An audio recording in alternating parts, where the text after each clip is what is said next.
नमस्कार, मैं हूं दिव्या। बिहारी न्यूज में आपका स्वागत है। खबरों के ओर बढ़ने से पहले एक नजर सुर्खियों पर। सड़क नहीं तो वोट नहीं के मामले में गंभीर हुई सरकार। सड़क से वंचित बसावटों को 12मासी सड़क से जोड़ने की तैयारी। विभाग के अपर मुख्य सचिव ने सभी डीएम को जारी किए निर्देश। आज पटना में बापू टावर का उद्घाटन। 35 टन तांबे की परत से बना देश का पहला भवन। जानिए बापू टावर से जुड़ी खास बातें। राज्य के सभी जिलों में बनेगा ट्रैफिक पार्क। सड़क सुरक्षा और यातायात नियमों के प्रति बढ़ेगी जागरूकता। पहले चरण में पटना, मुजफ्फरपुर समेत कई जिले हैं शामिल। क्या आपकी जमीन पर कोई दूसरा कर रहा दाखिल खारिज? हमारे द्वारा बताए गए प्रोसेस से करें पता। गलत दाखिल खारिज होने पर दर्ज कर सकते हैं आपत्ति। लंबे समय बाद अपनी बेटी से मिले मोहम्मद शमी। सोशल मीडिया पर शेयर किया वीडियो। बेटी से मुलाकात में भावुक हुए टीम इंडिया के स्टार तेज गेंदबाज। अब चले बढ़ते हैं शाम तक की बड़ी खबरों की ओर विस्तार से। सड़क नहीं तो वोट नहीं, इस मामले पर अब नीतीश सरकार गंभीर हो चुकी है। प्रदेश के कई जिलों में खराब सड़क के कारण लोग मतदान का बहिष्कार कर रहे हैं। दरअसल लोकसभा चुनाव 2024 में राज्य के कई जिलों में मतदाताओं ने मतदान बूथ पर वोट का बहिष्कार किया था। इस चुनावी मौसम में कई बसावटों की जानकारी सरकार इकट्ठा कर रही है, जहां मतदान का बहिष्कार किया जा रहा है। इन स्थानों पर सड़कें दुरुस्त करने की तैयारी है। ग्रामीण कार्य विभाग के अपर मुख्य सचिव दीपक कुमार सिंह ने सभी डीएम को इस संबंध में निर्देश जारी करते हुए कहा है कि लोकसभा और विधानसभा चुनाव के समय रोड नहीं तो वोट नहीं की बात कहकर स्थानीय जनता वोट का बहिष्कार करती है। इसलिए सड़क संपर्क से वंचित ऐसी बसावटों को प्राथमिकता के आधार पर 12मासी सड़क से जोड़ा जाएगा। बीते दिन कैबिनेट बैठक के दौरान आगामी वर्ष 2025 की छुट्टियों के कैलेंडर को मंजूरी मिल चुकी है। इसमें आगामी वर्ष में गुरु गोविंद सिंह के जन्म दिवस के लिए 2 अलग-अलग दिन जनवरी और दिसंबर में छुट्टी दिए गए हैं। वहीं आगामी वर्ष में सरकारी कर्मचारियों को 4 छुट्टियां ज्यादा मिलेंगी। कैबिनेट विभाग के अपर मुख्य सचिव डॉक्टर एस सिद्धार्थ ने कहा है कि अगले वर्ष के लिए एनआई एक्ट के तहत 21 और ऐच्छिक अवकाश के लिए 22, वहीं कार्यपालक आदेश के तहत 16 छुट्टियां स्वीकृत की गई हैं। इसके अलावा 1 अप्रैल मंगलवार को भी वार्षिक लेखाबंदी के लिए अवकाश की घोषणा हुई है। आज सीएम नीतीश गांधी जयंती के अवसर पर पटना में नवनिर्मित बापू टावर का उद्घाटन करेंगे। उद्घाटन समारोह का आयोजन शाम 4 बजे से शुरू है। वर्ष 2018 में आज के ही दिन सीएम नीतीश कुमार ने महात्मा गांधी की 150वीं जयंती पर इसका शिलान्यास किया था। बापू टावर की निर्माण लागत करीब 129.38 करोड़ रुपए है। ये बापू टावर करीब 7 एकड़ में फैली हुई है। 10,503 वर्ग मीटर में बने बापू टावर में 2 भवन हैं। एक भवन वृत्ताकार 6 मंजिला है तो वही दूसरा 5 मंजिला गोलाकार है। इसके बाहरी भाग पर 35 टन तांबे की परत लगाई गई है। इस तरह से बनने वाला ये देश का पहला भवन है। गोलाकार भवन के भूतल पर ऑडिटोरियम भी है, जिसमें 60 लोग एक साथ बैठ सकते हैं। बापू टावर में प्रवेश के लिए 3 मुख्य द्वार हैं। राज्य के सभी जिलों में ट्रैफिक पार्क बनाने का फैसला लिया गया है, ताकि सड़क सुरक्षा और यातायात नियमों के प्रति लोगों के बीच जागरूकता बढ़ाई जा सके। ये फैसला बिहार परिवहन विभाग ने लिया है, जिसमें योजना के पहले चरण में ट्रैफिक पार्क का निर्माण प्रदेश के पटना, गया, भागलपुर, मुंगेर, मुजफ्फरपुर, पूर्णिया और गोपालगंज जिले में होगा। इस परियोजना का कार्यान्वयन भवन निर्माण विभाग द्वारा किया जाएगा। विभागीय बैठक के बाद भवन निर्माण विभाग को प्रस्ताव भेज दिया गया है। इन जिलों में पार्क निर्माण का कार्य पूरा होने के बाद अन्य जिलों में भी परियोजना की शुरुआत भवन निर्माण विभाग द्वारा की जाएगी। राजगीर में प्रस्तावित हॉकी एशियाई चैंपियंस ट्रॉफी 2024 के सफल आयोजन के लिए बैठक हुई है। ये बैठक बिहार पुलिस के डीजीपी आलोक राज की अध्यक्षता में की गई। इस दौरान कई एजेंडों पर और बिंदुओं पर चर्चा हुई है। साथ ही पदाधिकारियों की भूमिका और उत्तरदायित्व के निर्वहन के संदर्भ में समीक्षा की गई। आपको बता दें कि अंतर्राष्ट्रीय स्तर पर होने वाले इस कार्यक्रम में भारत समेत अन्य देशों की 6 टीमें हिस्सा ले रही हैं। इसमें चीन, थाईलैंड, मलेशिया, दक्षिण कोरिया और जापान शामिल है। 11 नवंबर से 20 नवंबर तक हॉकी एशियाई चैंपियंस ट्रॉफी का आयोजन होगा। बिहार के राजगीर में 4 नवंबर को भारतीय टीम आएगी, वहीं 8 नवंबर को अन्य टीमें आएंगी। ट्रॉफी टूर को सीएम नीतीश 14 अक्टूबर को हरी झंडी दिखाएंगे। 20 अक्टूबर से 9 नवंबर तक बिहार के कई जिलों में ट्रॉफी टूर का आयोजन होगा।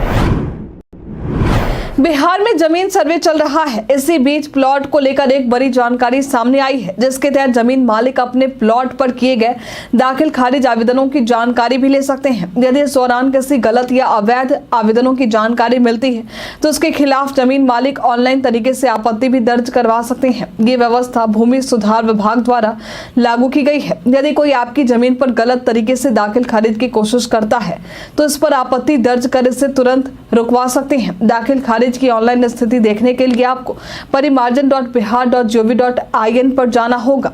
यहाँ अपने जिला, अंचल और वर्ष को चुनकर प्रोसीड बटन पर क्लिक करें, फिर मौजा और प्लॉट संख्या भरकर सर्च बटन पर क्लिक करें। ऐसा करते ही उस साल आपके प्लॉट पर दाखिल खारिज के लिए किए गए आवेदनों की सूची दिखाई देगी। यदि आवेदन नहीं हुआ है तो डेटा उपलब्ध नहीं है, इसकी सूचना मिलेगी। एक बार फिर से बिहार में फर्जी प्रमाण पत्र पर शिक्षक की नौकरी करने का मामला सामने आया है। ये मामला बिहार के मोतिहारी का है, जहां निगरानी विभाग ने 14 शिक्षकों को चिन्हित कर बंजरिया, पिपरा कोठी और तुरकौलिया थाने में मामला दर्ज करवाया है। फर्जी प्रमाण पत्र पर पकड़े गए इन 14 फर्जी शिक्षकों की नौकरी पर तलवार लटक चुकी है। आपको बता दें कि पटना हाई कोर्ट के निर्देश पर फर्जी प्रमाण पत्र पर नौकरी कर रहे नियोजित शिक्षकों के खिलाफ कार्रवाई चल रही है। शिक्षकों के शैक्षणिक योग्यता की जांच निगरानी विभाग कर रहा है।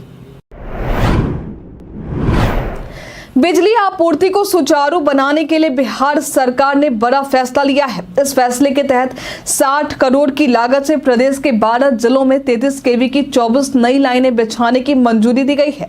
सरकार के इस फैसले से नालंदा, सासाराम, जमुई और भोजपुर जैसे जिलों में बिजली के संकट से राहत मिलेगी। राज्य सरकार के इस फैसले से नालंदा और नवादा जिले को मुख्य रूप से फायदा होगा। इस योजना पर सीएम नीतीश की समाधान यात्रा के दौरान सहमति बनी थी। ऊर्जा विभाग के अधिकारी ने कहा है कि नई 33 केवी लाइनें बिछाने से पुराने लाइनों पर ओवरलोड पर दबाव कम होगा। कैबिनेट की बैठक के लिए विभागों द्वारा भेजे जाने वाले प्रस्तावों में लेट लतीफी पर राज्य के मुख्य सचिव अमृतलाल मीणा ने नाराजगी जताई है।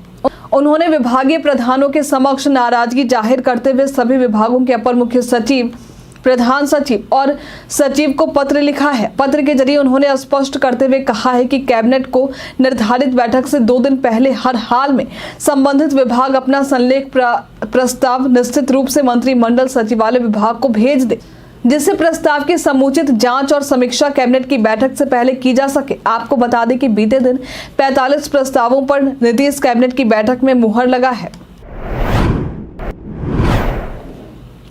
उत्तरी बिहार में बाढ़ अपना विकराल रूप धारण करता नजर आ रहा है। बीते दिन 5 बांध टूटने की खबर सामने आई है। बिहार में बाढ़ से राहत और बचाव कार्य के लिए केंद्र सरकार द्वारा 655 करोड़ रुपए जारी किए गए हैं। एसडीआरएफ को ये राशि केंद्रीय गृह मंत्रालय द्वारा दी गई है।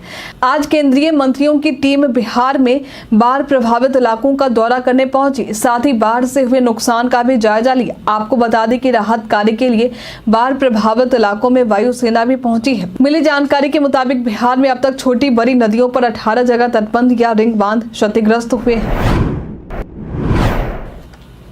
सक्षमता परीक्षा पास शिक्षकों की काउंसलिंग पूरी नहीं हो पाई है। इसमें से 3000 शिक्षक काउंसलिंग के लिए नहीं पहुंचे। वहीं अन्य शिक्षकों की काउंसलिंग अन्य कारणों से अधूरे रह गए। बचे 36,000 शिक्षकों को काउंसलिंग के लिए मौका देना है, लेकिन अभी तक शिक्षा विभाग और बिहार विद्यालय परीक्षा समिति की बैठक में इस पर कोई निर्णय नहीं लिया गया है। समिति से विभाग ने पत्र के जरिए पूछा है कि जिन शिक्षकों के आधार नंबर, नाम और प्रमाण पत्रों में त्रुटि है उसे कैसे ठीक किया जा सकता है, क्योंकि सक्षमता परीक्षा के दौरान समिति के पोर्टल पर शिक्षकों द्वारा अपलोड आधार नंबर और प्रमाण पत्र आदि का मिलान किया जाना है। मिलान नहीं होने के कारण कई शिक्षकों की काउंसलिंग अधूरी रह गई है। अब समिति बताएगी कि कैसे इन त्रुटियों में सुधार किए जा सकते हैं। काउंसलिंग के बाद ही शिक्षकों की नए सिरे से पदस्थापना होंगे और उन्हें सरकारी शिक्षक का दर्जा मिल पाएगा। बिहार के मुजफ्फरपुर से एक ऐसे अवैध शराब तस्करी का मामला सामने आया है, जहां अवैध शराब की खेप ले जा रही थी लग्जरी वाहन हादसे की शिकार हो गई। इस दौरान 2 लोगों ने अपनी जान गंवा दी है। फिलहाल इस मामले की जांच मोतीपुर थाना की पुलिस कर रही है। पुलिस ने मृतक को पोस्टमार्टम के लिए मुजफ्फरपुर के एसकेएमसीएच में भेज दिया है। आपको बता दें कि शराब तस्करों पर नकेल कसने के लिए मुजफ्फरपुर पुलिस और उत्पाद विभाग की टीम लगातार अभियान चला रही है। विकासशील इंसान पार्टी के प्रमुख मुकेश सहनी ने निषाद आरक्षण संकल्प यात्रा 3.0 की शुरुआत की है। ये यात्रा महात्मा गांधी की कर्मस्थली चंपारण से शुरू की गई थी। इस यात्रा का नारा सरकार बनाओ अधिकार पाओ रहा। अगले साल 2 अक्टूबर तक इस यात्रा का आयोजन कई चरणों में होगा। यात्रा की शुरुआत करने के दौरान मुकेश सहनी ने लोगों को संबोधित करते हुए कहा कि जिसके पास ताकत होती है दुनिया उसके सामने झुकती है। ये हमारी ताकत है। सरकार हमारे अधिकार को हनन कर रही है, इसलिए हम मजबूती से महागठबंधन की सरकार बनाएंगे जिसमें हमारी भी सहभागिता होगी। आगे उन्होंने कहा कि आज तक हमें हमारा अधिकार नहीं मिला है। पैसों के दम पर राजनीति हो रही है। लोग चुनाव लड़ रहे हैं और जीत रहे हैं। हम गरीब पिछड़े लोग हैं। जब तक हम जमीन पर मजबूत नहीं होंगे चुनाव नहीं जीत सकेंगे। आज से चुनावी रणनीतिकार प्रशांत किशोर की सियासी पारी शुरू हो रही है। प्रशांत किशोर के जनसुराज के साथ कई राजनीतिक लोग, पूर्व IAS IPS खिलाड़ी और कई हस्ती जुड़ रहे हैं। इससे पूर्व केंद्रीय मंत्री देवेंद्र प्रसाद यादव, पूर्व IAS लल्लन यादव, बिहार विधान परिषद के सदस्य आफाक अहमद, स्वच्छ हिमालय मिशन से जुड़ी मालविका राज और कई लोग शामिल हैं। आज प्रशांत किशोर के जनसुराज के राजनीतिक दल की स्थापना हुई है। जनसुराज का हिस्सा बनने के लिए कई लोग पटना पहुंचे हैं। टीम इंडिया के स्टार तेज गेंदबाज मोहम्मद शमी आखिरी बार वनडे विश्व कप में नजर आए थे। इस मुकाबले के बाद शमी की सर्जरी हुई जिससे वे अभी टीम इंडिया से दूर चल रहे हैं। अब इसी बीच सोशल मीडिया पर शमी का वीडियो काफी तेजी से वायरल हो रहा है। इसमें शमी काफी लंबे समय बाद अपनी बेटी से मिलते दिखाई दिए हैं। इस मुलाकात के दौरान वे भावुक भी हो गए। वीडियो में शमी अपनी बेटी आयरा को गले लगाते दिख रहे हैं। साथ ही बेटी के साथ मॉल में घूमते और शॉपिंग करते दिखाई दिए।